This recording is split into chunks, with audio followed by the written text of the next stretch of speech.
Hey everyone. Life pulled me away for a while. Vacation, time slipping through my fingers the way it does. But I never stopped thinking about this universe and what I wanted to bring you next.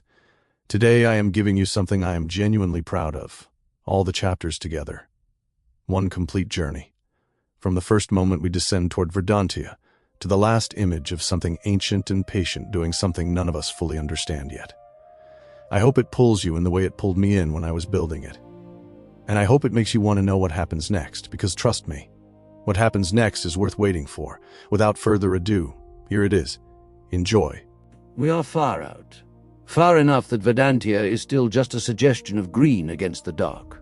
Far enough that its 5 moons appear as nothing more than colored points of light orbiting something that has not yet revealed what it truly is. From here, the Ilarian system looks like any other. Stars, distance, silence.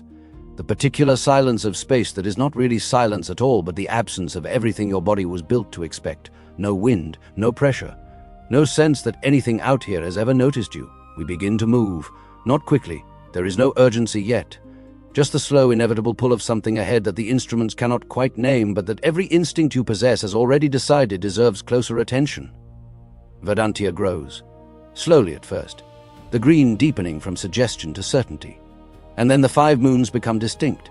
One deep green with aurora dancing above it like the planet below is breathing light upward into space. One darker, heavier.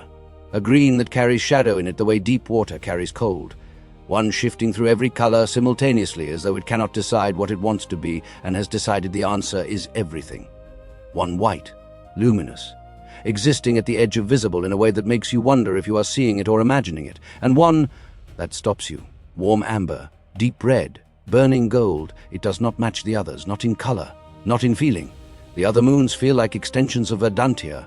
Natural, expected, part of the same living system expressing itself in different ways. But this one, this amber ember hanging in the dark above a living world, feels like a question. One that the system around it has not yet answered, or perhaps has been answering. For longer than anyone has been listening. We note it, we file it away, and we continue descending. Because something else has caught our attention now. Something on Verdantia itself. Something that the instruments are struggling to categorize. And that struggle alone is enough to make us move faster. Verdantia fills the view now. And the first thing you understand, the thing that no description prepares you for no matter how many times you've been told, is the scale. This is not a planet with forests on it. This is a forest that became a planet. The canopy stretches from horizon to horizon without interruption, ancient beyond any individual measurement, so interconnected at the root level that what appears from above as millions of separate trees is in biological reality one continuous living organism of planetary scale, breathing, slowly, with the patience of something that has never once needed to hurry. We enter the atmosphere. The first thing that changes is the light.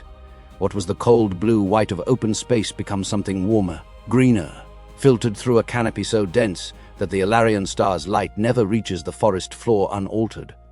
By the time it arrives down there, it has passed through so many layers of living material that it carries something extra, something the instruments register but cannot fully explain. Life energy.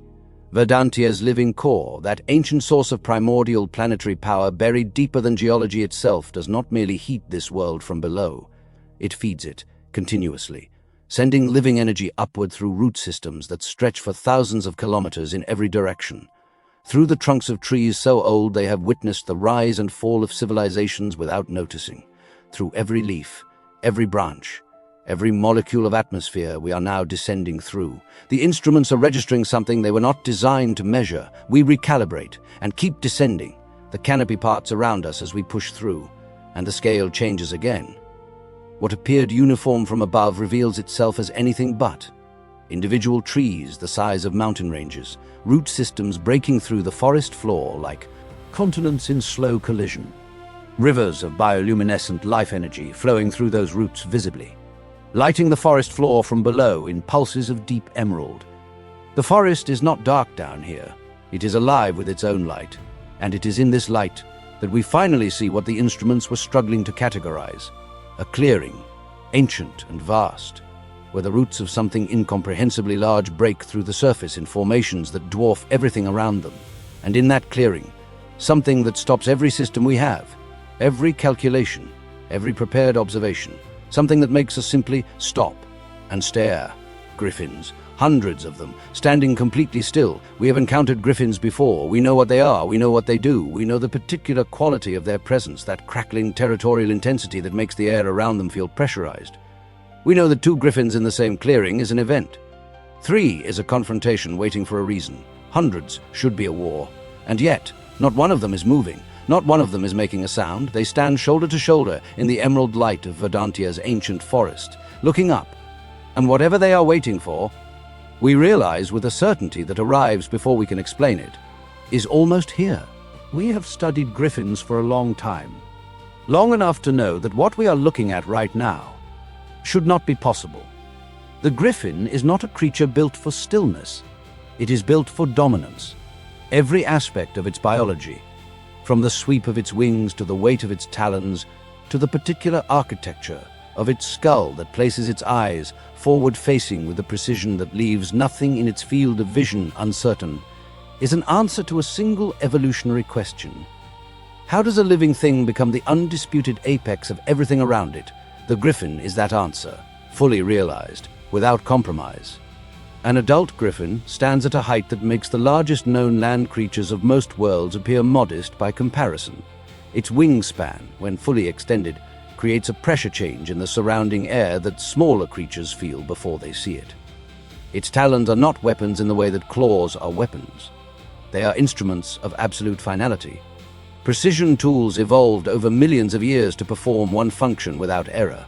And its eyes, those extraordinary forward-facing eyes that catch the light of whatever world it inhabits and hold it there, cold and absolute and entirely without mercy. Those eyes do not look at the world the way most creatures look at the world. They assess it, continuously, cataloging, measuring, deciding. A griffin does not share territory, it establishes it, through presence first, through sound second, through action only when the first 2 have failed, and the first 2 almost never fail. Because there is something in the quality of a griffin's attention, that absolute unwavering focus it brings to bear on whatever it has decided deserves its consideration, that communicates something language never needs to. I am the most dangerous thing in this space, and I know it, which is why what we are witnessing in this clearing is not merely unusual, it is unprecedented in our experience of this species.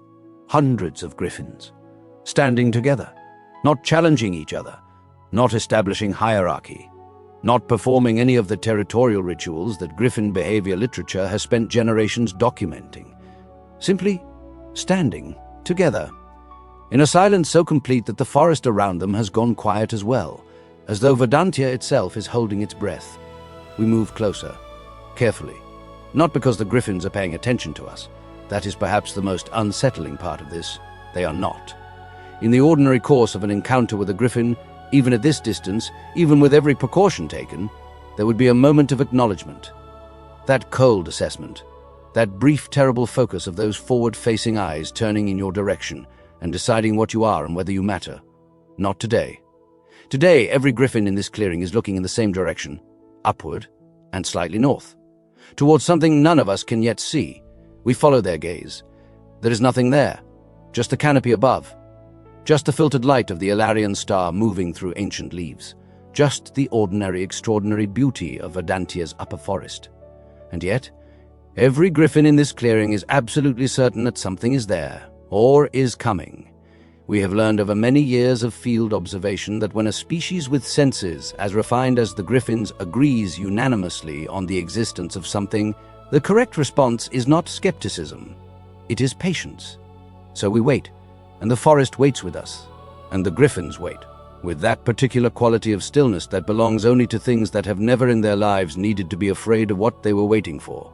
Confident, ancient, ready, the younglings among them, distinguishable by the slightly less settled quality of their stillness, the occasional micro-adjustment of a wing, the not quite perfected control of that forward-facing gaze, are watching the older ones, learning something that cannot be taught, only witnessed, only felt, only understood when the body remembers it from somewhere deeper than experience, from somewhere that might be called instinct, if instinct were not too small a word for what this is.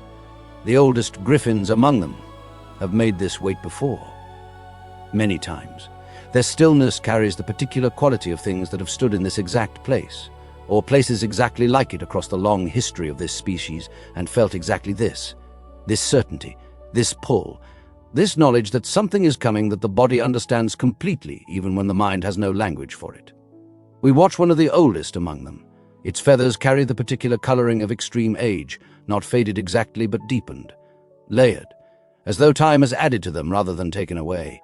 Its eyes are closed, not in sleep, in something closer to listening, as though it is receiving something through a frequency the instruments cannot detect, through something older than hearing, older than any individual sense, something that moves through the body the way certain sounds move through stone, not felt on the surface, felt in the center, in the place where the oldest knowledge lives. And then, the oldest Griffin opens its eyes, looks upward, and very slowly, very deliberately, spreads its wings the smallest fraction, not a display, not a challenge, a preparation, and one by one, without a sound, without a signal any instrument we have can detect. Every Griffin in the clearing does the same. Hundreds of wings, opening, slowly, together, and the air pressure changes, and the forest goes even quieter than before, and somewhere deep beneath us, so deep that we feel it before we hear it, something begins, a sound, or not quite a sound. Something that exists at the boundary between vibration and sound, between the physical and something else, something rising, from far below, from somewhere that the instruments are now telling us lies at a depth consistent with the planetary core itself. Verdantia is waking up, something is coming, and every Griffin in this clearing has known it was coming for a very long time. The rumble does not build, it arrives, complete, as though it was always there beneath everything, waiting for the moment the world decided to stop hiding it. You feel it in your feet first, then your chest, then somewhere deeper than either. In that place the body keeps its oldest knowledge, the knowledge that exists before language, before memory. Before any individual experience could have put it there, the forest floor trembles, not violently, not randomly, with rhythm, slow, deliberate, ancient. And the strangest part, the part that stops every rational thought you are attempting to form, is that it feels familiar. Not familiar the way remembered things feel familiar. Familiar the way breathing feels familiar. The way a heartbeat feels familiar. Because that is what this is. Not a geological event, not a seismic anomaly, a heartbeat. Vedantias. The roots around the clearing begin to change. Those enormous ancient formations breaking through the forest floor like frozen mountain ranges have been glowing with their ordinary emerald pulse since we arrived. That ordinary pulse is gone now. What moves through the roots now is not a river. It is an ocean. Brighter, more concentrated, more purposeful than anything this world has shown us yet. The light beneath the surface builds, emerald becoming something beyond emerald, something warm, something that the eye receives differently than ordinary light, not just seen, felt, moving through the skin, through the chest, through whatever it is in a living thing that responds to other living things. The Griffins lean forward almost imperceptibly, as one, and the ground beneath them brightens further, the living energy of Verdantia converging from every direction simultaneously, from root systems stretching thousands of kilometers in every direction beneath this ancient forest, all of it moving toward this clearing, toward this moment, toward something that has been coming for a year and a half, and was always going to come. Then the clearing opens, not physically. The trees do not move, the roots do not part, but the quality of the space above changes. The air becomes directional, intentional, as though it has somewhere to be. And then it comes, rising from the forest floor, from the roots, from somewhere so deep beneath the surface that the mind refuses to follow the thought all the way down. A column of living energy, warm, vast, moving upward with a certainty that makes the word inevitable feel small. It is not fire, it carries no burning, no destruction, no consumption. What it carries is something that has no name yet in any language spoken on any of the 9 living worlds, something that exists at the boundary between energy and intention, between a planet doing something and a planet choosing to do something. It rises through the canopy, through the upper atmosphere, into the open dark above. And standing here in this clearing with the warm light of it moving across your skin, you understand something, not because anyone told you, not because anything you have learned prepared you for it, but because some truths arrive complete, without needing explanation, without needing evidence. Verdantia is not releasing this energy, it is sending it to something specific, to something waiting. On that amber moon above, that has been waiting every year and a half, since before any civilization on this world began counting years. The Griffins move, not with the explosive territorial aggression that defines almost everything else they do. Together, as one living thing made of hundreds of individuals who have in this moment forgotten that they are individuals. Every wing opens. The sound of it does not translate into language easily. It is not loud in the way that dramatic. Things are usually loud. It is vast. A displacement of air so total that the forest responds without being asked. Leaves turning, smaller creatures going silent, the atmosphere reorganizing itself around what is about to happen. The oldest Griffin moves first, not with effort, with the absolute economy of a body that has done this before. Many times, in lives that this one may or may not remember, it rises into the column of living energy, and the energy receives it.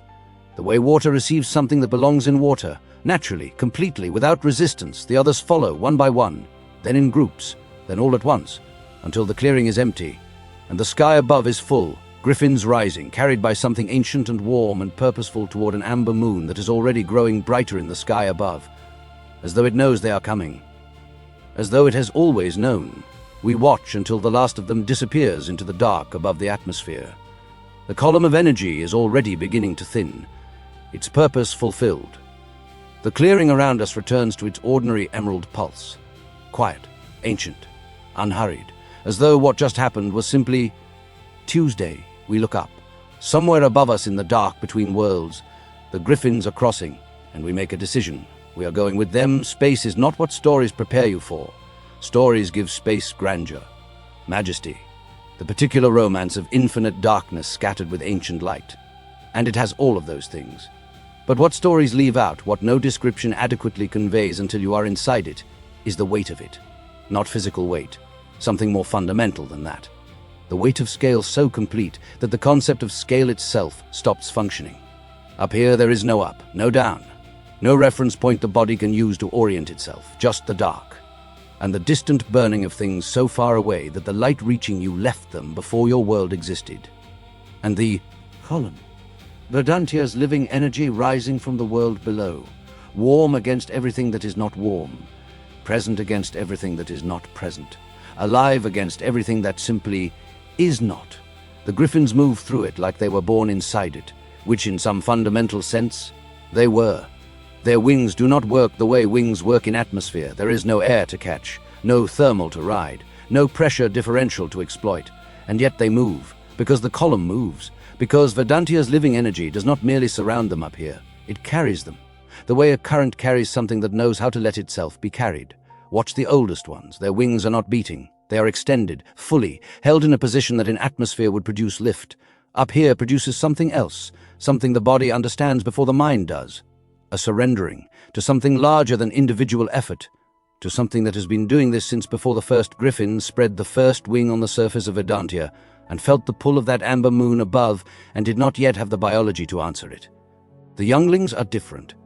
Watch them. Their wings beat, instinctively, desperately, fighting the void the way young things fight everything that frightens them, with everything they have. Without strategy, without the understanding that fighting this particular thing is exactly the wrong response. Some of them are already falling behind, not falling in the gravitational sense, drifting. The column's warmth thinning around them as they move to its edges, as the living energy that was carrying them finds less and less of them to carry. Because the column does not widen to accommodate struggle, it rewards surrender. It rewards the particular courage that looks exactly like giving up, but is in fact the opposite. The courage of trusting something completely, without evidence, without guarantee, without anything except the oldest knowledge the body carries. That this is safe. That this has always been safe. That whatever is pulling them upward through the dark toward that amber glow has never once let them fall. The oldest Griffin does not look back. It has learned in this life or in previous ones, in cycles of existence, that the younglings have not yet lived enough to understand that looking back is a form of doubt. And doubt, up here, costs exactly what you cannot afford to spend. So it looks forward, at Aurum, growing larger now, the amber deepening from suggestion to certainty, the red and gold of its autumn forests becoming distinct against the dark, becoming real, becoming close. We stay with the younglings, the ones still fighting, because their struggle tells us something the oldest ones no longer show. What this crossing actually costs. One of them, smaller than the others, its feathers carrying the particular brightness of something that has not yet had time to deepen, is losing ground, its wings beating with a desperation that is almost painful to witness. Not because it is failing, but because it is so close to understanding something that would end the struggle completely, that the crossing does not require effort. It requires faith. We watch it fight. We watch the column thin around it. We watch the warm, living energy of Vedantia begin to release it the way a river releases something that has stopped moving with the current. And then something shifts in the youngling, not in the column, not in the physics of what is happening around it, in the youngling itself. The wings slow, not from exhaustion, from decision, a decision made somewhere below conscious thought, below instinct even. In that place where the oldest knowledge lives, the wings extend, hold, and the column receives it, immediately, completely, the way it receives all the others, without judgment, without record of the struggle that preceded this moment. Simply, yes, you, come. The youngling rises, faster now, easier, carried, and something in the quality of its stillness as it moves upward toward Aurum is different from the stillness it carried on the forest floor. That was waiting. This is knowing. The amber glow above is close now, close enough to see detail, close enough to see the forests of Aurum, deep red and burning gold and rich amber, spread across the moon's surface like a world dressed for something, like a world that has been preparing for exactly this. The first griffins enter Aurum's atmosphere, and the column below begins its inevitable thinning, its purpose almost complete, its energy almost spent. The stragglers push harder. Some make it, carried by the last warmth of Vedantia's reach. Some do not, and the column releases them, gently, without ceremony, the way Vedantia releases everything it cannot hold, not cruelly, simply. Honestly, this is what was always going to happen. This is what has always happened. The strong arrive, the rest return, carrying something with them that is not failure, that is simply, not yet. We do not watch them return, we follow the ones who made it. Down through Aurum's atmosphere, into the warm amber light of a moon that glows from within, into forests of impossible autumn color, into a world that has been waiting, patiently, anciently, for exactly these griffins, for exactly this moment, for reasons that are about to become extraordinary. Perfect, Griffin. The ground of Aurum is different.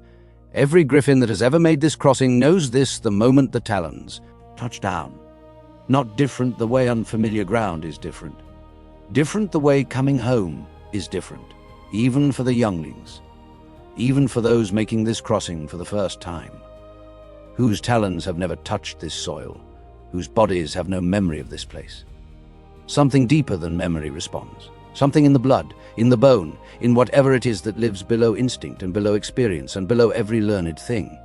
That oldest part, that part that was here before the individual was, recognizes this ground and releases something it has been holding, without knowing it was holding it. The youngling griffin that struggled in the crossing, the one whose wings beat desperately against the void before it finally surrendered to the current, stands completely still for a moment after landing. Not from exhaustion, from something it has no name for yet. Its talons press into the amber soil, and the amber soil presses back. Not physically, in the way that certain places push back against your presence, not with resistance, with recognition. Something moves through the youngling's legs, up through the body, into the chest, into the lungs, into the bloodstream. It is not warmth exactly. It is not energy exactly.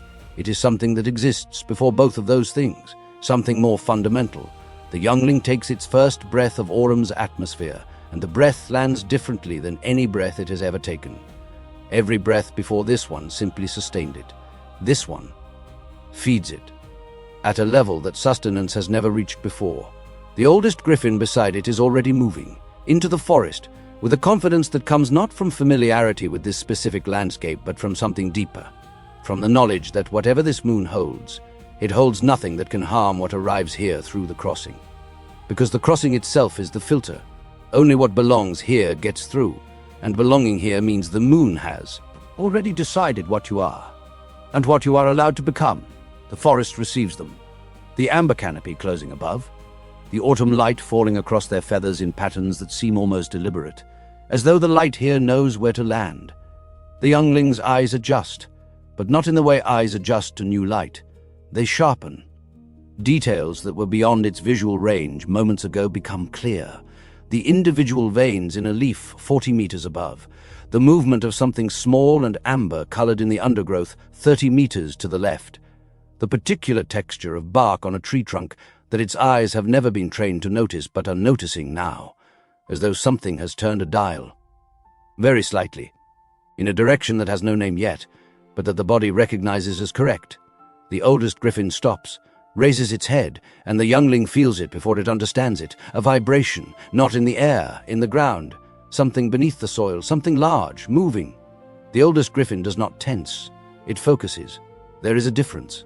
Tension is what the body does when it encounters something it fears. Focus is what the body does when it encounters something it was built for. The ground breaks, and what erupts from it is vast, segmented, moving with the fluid certainty of something completely at home in the earth it has just broken through. The youngling's body reacts before its mind catches up, every muscle firing, every sense locking onto the target with a precision it has never experienced before. Not because it has learned this, because the moon has sharpened what was already there, has cleared away whatever dulled it, has given the body back something it did not know it had lost. The hunt is over before it begins. The youngling stands over its prize, breathing harder than the effort required, not from exertion, from the shock of its own capability, from the particular disorientation of discovering that you are more than you thought you, that something in you has been waiting for exactly this place to show itself. It feeds, and the feeding is unlike anything it has experienced on Verdantia, not because the prey is different, because what the prey carries is different. Every creature on Aurum has lived its entire life saturated in whatever this moon produces, whatever ancient energy radiates outward from the deep forest, from something that has been here longer than the moon itself remembers. And that energy passes now from prey to predator, into the youngling's bloodstream, into its cells, into whatever it is in a living thing that decides what that living thing is allowed to become. The change is not dramatic, not immediate, not visible to any eye observing from outside, but inside, something shifts, like a door opening in a room that was always there, that was always part of the house, that you simply never had the key for.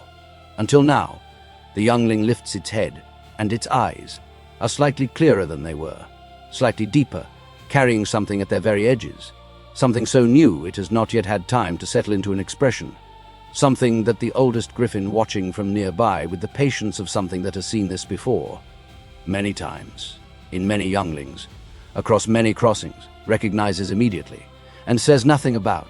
Because some things cannot be told, they can only be lived. The oldest griffin returns to its own feeding, but its attention never fully leaves the youngling, watching, the way things watch when they already know what is coming, and are simply waiting. For the moment the one they are watching knows it too. The forest settles around them, the amber light shifting slowly, the insects resuming their unhurried movement through the undergrowth, the deep soil creatures submerging again, everything returning to its rhythm. That ancient, uninterrupted rhythm that this moon has been keeping, since before the first griffin made the first crossing, since before the first talon touched this soil, since before anything that walks or flies or crawls on this moon had the capacity to wonder. Why?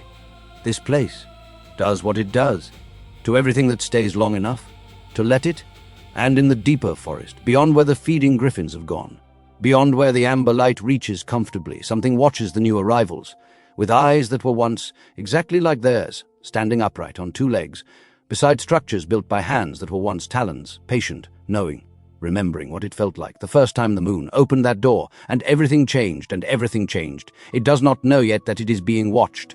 It does not know yet that the eyes in the shadows have seen this before. It does not know yet that what it is feeling in its talons right now, that strange new sensitivity, that thinning of whatever used to separate it from the ground beneath it, is not new at all, is in fact very, very old. It only knows that something is different, this time than all the times before. 3 crossings, 3 landings on this soil, 3 times walking these paths, feeding on these worms, breathing this air, and each time returning to Verdantia slightly different from how it arrived, slightly sharper, slightly stronger, slightly more, without ever being able to say more than it was. That was always the closest it could come to naming it. But this time, standing at the edge of the deep forest, with the feeding behind it and the amber light thinning ahead. More what does not feel like enough of a word anymore, because what it is feeling now is not more, it is different. Fundamentally, irreversibly, different. It starts in the talons, always the talons, as though this moon makes first contact with a griffin through the oldest part of it. through the part that has been touching ground since before this species had a name. The sensitivity that began 3 crossings ago as something barely noticeable, a slight heightening, a marginal increase in what the talons could read from the terrain beneath them, has become something else entirely. Something that has crossed a threshold that thresholds are not supposed to cross. The ground beneath the talons is not just ground anymore. It is information, vast, layered, moving. The root systems of the trees around it pulse with something the talons can now feel distinctly. Not as vibration, as language. Not a language it understands. Not yet, but a language it now knows exists, which is the first step toward everything that follows. The griffin stands completely still, feeling the ground speak. And something in its chest, in that place below instinct and below experience and below every learned thing, listens. For the first time, actually, listens. And then it feels the wings, not from outside, from within them. Something moving through the architecture of each feather, each shaft, each barb. Something that follows the structure of the wing the way water follows the structure of a riverbed. Finding the paths that are already there, that have always been there, and filling them with something that is not blood, not nerve signal, not any biological currency the body has ever used before. Something new. The griffin extends one wing, slowly, not to fly, not to display. Simply to feel what is happening inside it. And in the amber light of the deep forest edge, beneath the surface of the feathers, beneath the skin, it sees them, for the first time, lines, thin as the finest root the forest floor produces, glowing. With an amber light that is not the moon's amber light reflected, but the moon's amber light reproduced.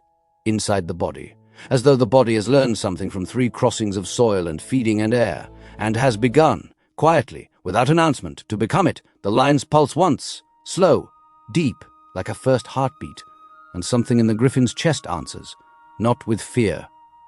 Not with the aggressive territorial response that is the griffin's answer to almost everything it does not understand. With something that has no entry in any catalogue of griffin behavior ever assembled. Something quiet and still and completely without precedent. Curiosity, not the predator's assessment of an unknown variable. Genuine, open, wondering curiosity. The wing folds back, and the griffin looks at the forest around it, and this is where everything begins to shift. Because the forest it looks at now is the same forest it has walked 3 times before, every tree in the same position. Every root breaking through the same soil, every shaft of amber light falling through the same gaps in the same canopy. Nothing has changed, everything has changed. Because the eyes seeing it are not the same eyes that saw it before, not dramatically different, not obviously different, different in the way that understanding is different from seeing. The way that reading a word is different from recognizing its shape. The griffin has always seen this forest. Now it is beginning to read it. The patterns in the root systems that it always registered as terrain are not terrain. They are structure, deliberate, organized, following a logic that the newly forming circuits in the griffin's body recognize, because they are built from the same logic. The amber light moving through the canopy above has always fallen in these patterns. But the griffin has never noticed the patterns before, has never registered the geometry of it, the particular way certain shafts of light converge at certain points on the forest floor. Points that the root systems beneath also converge toward, as though the forest above and the forest below are in conversation about something that the griffin is only now becoming capable of overhearing. It stands there for a long time, the circuits pulsing beneath its skin, the talons reading the ground, the eyes reading the light, something assembling itself inside the mind from pieces that were always there, that simply needed this to find each other. And then the pull, not from any direction the body has a word for, not ahead, not behind, not above or below, from somewhere that exists at the intersection of what the circuits are doing and what the forest is showing and what the ground has been saying since the moment of landing. A convergence of everything this moon has been building, across 3 crossings, across every step on this soil, across every feeding, every breath, every moment of standing in the amber light and feeling something accumulate inside the body without knowing what it was accumulating toward. It knows now, not in words, not in any language, in the way that the body knows things that the mind has not yet caught up to, in the way that the feet know the path home before the eyes have recognized the landmarks. It turns away from the feeding, away from the familiar paths, away from everything that has defined what it does on this moon across 3 previous crossings, and moves into the deep forest. The first tree it passes, it has passed before 3 times without stopping, this time The circuits flare, brighter, a branching that was not there a moment ago, extending from the main lines into territory the body has not yet mapped. The Griffin slows, feels the flare, feels the new branch, feels whatever it connects. That was not connected before, and moves on. The second tree, the same. The circuits responding to proximity, to the particular energy that radiates from the ancient wood. That has been absorbing whatever this forest produces, for longer than the Griffin species has existed. Another branch, another connection, another small, irreversible expansion of whatever is being built inside this body, the third tree. And this time the Griffin stops, places one foreleg against the bark.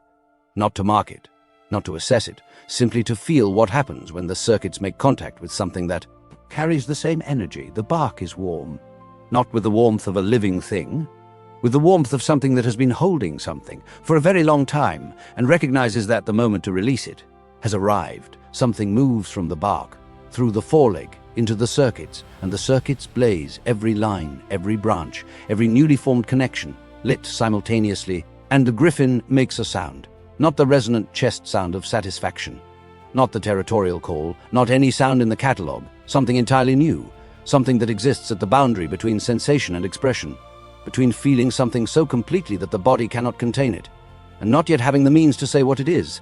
The sound fades, the circuits settle, still brighter than before, still more branched, still more connected, but settled, into a new normal that is already further than the old normal by a distance that keeps growing. The Griffin moves on, deeper, and with each tree, something, the form shifting in ways too subtle for any single moment to reveal, but that accumulate, the way all profound changes accumulate, in the space between moments, in the place where one thing ends and another begins, without either of them announcing themselves. The spine is slightly different now, not dramatically, not visibly to any eye that has not been watching from the beginning, but different in the way that the body distributes its weight, in the way that the center of gravity has shifted, fractionally, toward something more vertical, as though the body is remembering a posture it has never held, or anticipating one that is coming, whether it chooses it or not. The forelimbs feel different, lighter, more mobile at the joint, as though something has been quietly loosening what was fixed, preparing. What for? The body does not yet know, but is already becoming. The forest deepens, the canopy thickening above, the amber light becoming richer, more concentrated, as though it is being produced somewhere ahead, rather than simply falling from above. And then, at the edge of perception, not sight, not sound, something that travels through the circuits, a presence, ahead, the Griffin slows, not from caution, from the particular attention of something that has just become capable of sensing something it could not sense before, and is taking a moment to understand what it is sensing. Between two ancient trees whose roots have grown so intertwined over so many centuries that the boundary between them has ceased to exist, something stands. The Griffin sees it, and the circuits respond before the mind does, blazing along every branch, every line, with a recognition that has nothing to do with having seen this before, with a recognition that is deeper than sight, deeper than memory, rooted in whatever the moon has been building in both of them, across however many crossings it took, to bring them both to this moment, this place, this meeting that is not a meeting, because meetings are between separate things, and what stands between those two ancient trees is not separate from what the Griffin is becoming. It is what the Griffin is becoming. Further along, it stands upright, its four limbs changed, not yet what they will eventually become, but no longer what they were, something between, something new. Its circuits are not lines beneath the skin. They are the skin, woven into every feather, every surface, the amber light not illuminating them from outside, emanating from them, from within, as though the body has become a source of what the moon produces rather than simply a receiver of it. Its eyes find the Griffin's eyes and hold them, and what passes between those two gazes is not communication, not yet, not in any form that has a name, but it is not nothing. It is the specific recognition of two things that are made of the same process. At different points in that process, looking at each other, across the distance of however many steps, however many trees, however many circuits lie between where one is and where the other has arrived, the Griffin that stands between the trees does not speak, does not gesture, does not do anything that could be catalogued as communication in any system of observation ever developed. It simply steps aside, and the path beyond it opens, and the arriving Griffin understands. Not the word understand, not the concept, The thing itself, for the first time, understands that there is a path, and that the path continues, and that what lies at the end of it is what all of this, every crossing, every feeding, every circuit, every shifted degree of spine and loosened joint and new branch of amber light beneath the skin, has been moving toward. Since the very beginning, it moves past the one who stepped aside, and as it does, the circuits of both pulse together once, in the same rhythm, as though for one moment they share the same heartbeat, and then the arriving Griffin is past, moving deeper, the forest around it now carrying that amber light from everywhere simultaneously, from the trees, from the roots, from the soil beneath the talons, from the air between the branches, everything producing it, everything saturated with it, everything part of the same system that has been running since before the first Griffin ever crossed the void to reach this moon. The form continues shifting, the spine continuing its slow revolution toward vertical, the forelimbs continuing their quiet transformation, the circuits continuing to branch and connect and illuminate, building something inside this body that the body is only beginning to have the capacity to understand, is being built. More of them now, at the edges of the path, between the trees, in the amber light, each one different, each one carrying a different point in the process, some still mostly what they were. Their circuits just beginning. Their eyes just starting to carry that new quality. Still adjusting. Still learning what to do with what they suddenly have. Others further. Their forms shifted more noticeably. Their circuits networks rather than lines. Their movements carrying a deliberateness that has nothing to do with hunting, and everything to do with something that hunting was never built for, thought, and others still, standing at points along the path, so transformed that the Griffin, walking past them, can barely connect what they are now to what it knows a Griffin to be, except through the circuits, which recognize every single one of them as kin, as the same process, at different points, of the same river. None of them speak, none of them gesture, none of them do anything that requires the arriving Griffin to respond. They simply are present along the path, witnesses to something they themselves have already passed through, and that passage, their presence, their amber circuits glowing in the deep forest light, their transformed forms standing with the quiet dignity of things that have accepted what they are, completely, is the only guidance the arriving Griffin needs, because it is not guidance, it is evidence that what is happening has happened to others, and they are still here, still standing, still in some way that the arriving Griffin is only beginning to have the capacity to recognize. Magnificent. The path curves, and the amber light ahead brightens, and the circuits in the arriving Griffin's body respond, blazing brighter than they have blazed at any point in this journey, every branch lit, every connection singing, every newly formed pathway carrying something that is almost recognizable as thought. The forest opens, the canopy parts, and the light that falls into the clearing ahead is not the filtered amber of the deep forest. It is the source of it, concentrated, ancient, radiating outward from something so vast and so old that the mind, the newly forming mind, the mind that did not exist 3 hours ago and barely exists now, goes completely, utterly, silent in the presence of it. The structure rises from the forest floor, not built, not grown, something between those words, something that exists at the boundary of what is made and what simply is, covered in the colors of aurum, deep red, burning gold, rich amber, but not reflecting them, producing them, as though the moon learned its colors from this, rather than the other way around, and from every surface, every curve, every line of its impossible ancient form. The same circuits, the same amber lines, the same branching geometry that now blazes beneath the Griffin's skin, radiate outward into the forest, into the air, into everything that has ever stayed on this moon long enough to let it. The Griffin stands before it, and the circuits in its body, and the circuits on the structure's surface, pulse together in the same rhythm, the same heartbeat, as though they've always been part of the same system. We're always going to find each other. We're always going to stand here, in this clearing, in this amber light, at this moment that was never random, was never accidental, was always exactly this. The Griffin stands upright, not as a choice, as a consequence of what 3 crossings and 1 walk through a transforming forest have made of a body that arrived on this moon as one thing, and is leaving it as another. The forelimbs hang at its sides, changed, not yet what they will become, but no longer what they were. The circuits blaze, every line, every branch, every connection, lit, and in those eyes, those extraordinary forward-facing eyes that have assessed and calculated and decided since before this species had a name for what it was doing, something settles. That has never settled there before, something that is not assessment. not calculation, not decision, something that requires all of those things, and goes beyond all of them, into territory that has no name yet, in any language, on any world, in any civilization that has developed in the Ilarian system, but that you recognize the moment you see it because you have seen it before, every time something becomes aware of the fact of its own existence and finds that fact worth wondering about. The structure radiates, the circuits answer, the forest holds its breath, and something that was a griffin stands in the amber light of an ancient moon and thinks, for the very first time, its very first thought, and the thought is not complex, is not profound in the way that the thoughts that follow it will be profound.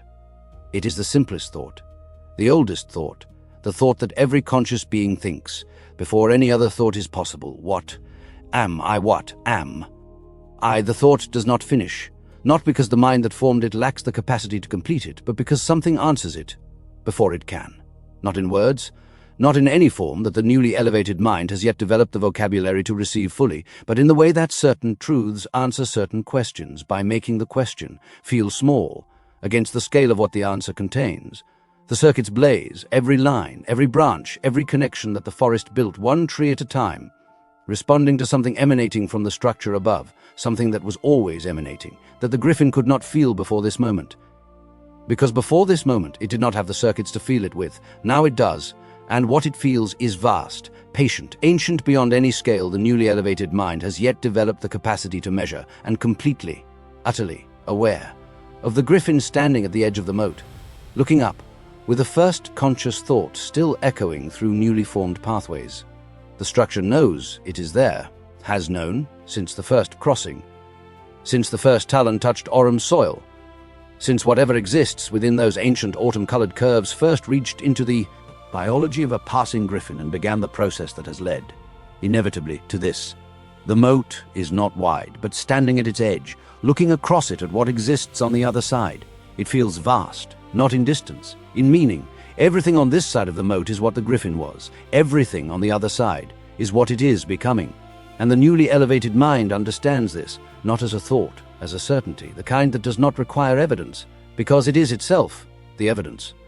The griffin looks at the structure above, at the ancient trees holding it, their roots intertwined so completely beneath the earth that the boundary between one tree and another ceased to exist generations ago, their trunks leaning toward the structure at angles that no tree grows toward naturally, as though the forest made a decision, a very long time ago, that this needed to be here, that this needed to stay, that whatever was required to keep it upright and supported and separated from ordinary ground the forest would provide, without being asked, without being designed, simply because whatever radiates from the structure spoke to the forest in the same language it speaks to the circuits, and the forest, like everything else on this moon, listened.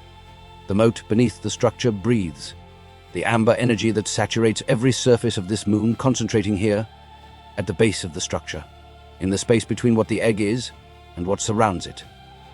Circling, slowly, with the patient rhythm of something that has been doing this for so long, it has become indistinguishable from the nature of the place itself, and beneath the structure, in the amber light that the structure produces rather than receives, the Urati. The griffin sees them properly for the first time, not as glimpsed shapes between trees, not as presences felt through circuits before they were seen, but fully, completely, in all the extraordinary complexity of what they are, what they have become, what they are still becoming. They are not arranged randomly. The positions they hold beneath the structure are not the positions of creatures that have chosen where to sit based on comfort or instinct, or any of the ordinary reasons that living things choose where to place themselves. They are precise.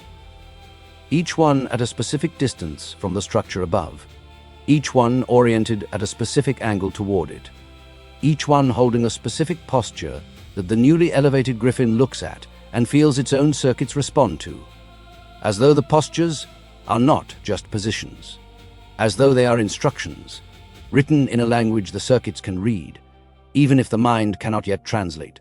Some of them are completely still, so still that the amber light moving across their transformed forms is the only indication that time is passing. Their circuits pulse with a slowness that speaks of depth, of descent into something so far below the surface of ordinary thought that the body has become almost irrelevant, a vessel holding something that is happening somewhere else, in a place the body cannot follow, but has learned to make room for. Others chant, not with the throat, not in any language that existed before this moon made what they are. The sound comes from the circuits themselves, from the amber lines that run through every surface of every transformed body beneath this structure, vibrating at a frequency that the newly elevated Griffin feels before it hears. In the chest, in the spine, in the newly formed pathways of an elevated mind that recognizes the frequency the way it recognized the circuits, the way it recognized the forest, the way it has recognized everything on this moon, as something it was always going to encounter, as something it was always going to need.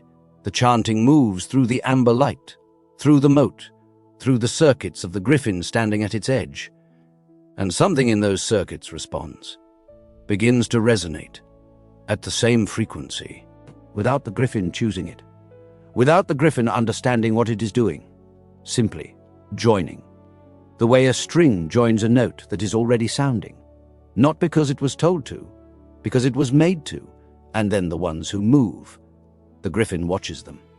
With the full focused attention of an elevated mind encountering something it does not yet have the framework to categorize, but that the circuits recognize completely. They move through positions that are not dance, not combat, not any physical practice that exists in any catalogue of any civilization in the Ilarian system. Something between all of those things. Something that exists at the intersection of discipline and devotion and the particular physicality of beings who are learning to express through the body what the mind has just become capable of containing. Each movement deliberate. Each transition from one position to the next, carrying the weight of something that has been learned, not invented, not discovered, learned, from something that knew it before they did, that has known it for longer than they have existed, and is teaching it, one elevated mind at a time. The Griffin hears the voice for the first time, not with the ears, through the circuits. It arrives not as sound, but as something more fundamental than sound, something that exists before sound, in the place where meaning lives before it finds a form, continuous, patient, ancient beyond any scale the newly elevated mind has yet developed the capacity to measure. It does not speak in words. It does not speak in images. It speaks in the language of the circuits themselves, in amber light and branching connections and the particular frequency of an elevated mind receiving something it was elevated specifically to receive. The Griffin does not understand it, not yet. The mind is too recently expanded, too early in the process of becoming what it is going to become, to receive the full weight of what the voice is carrying. But it feels it, the way you feel the presence of something vast in the dark.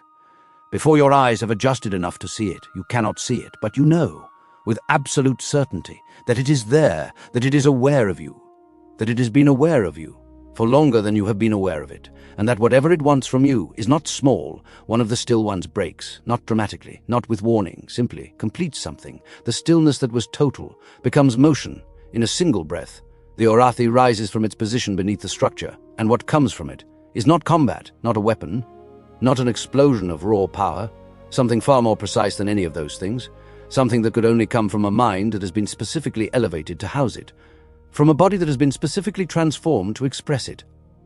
The circuits blazing through the Orathi's form change, not in their pattern, in their quality.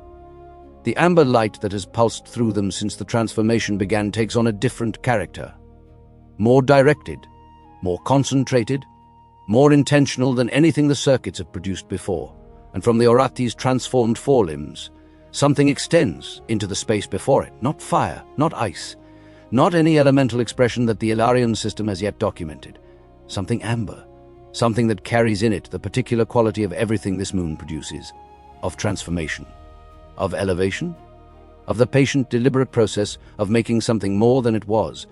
It moves through the air with a precision that speaks of the voice that taught it, that built the pathways in this particular elevated mind that made this particular expression possible, that knew exactly what this Orathi was capable of, before the Orathi knew it existed, and shaped it, toward this moment, toward this first expression of something that will become, in time, extraordinary.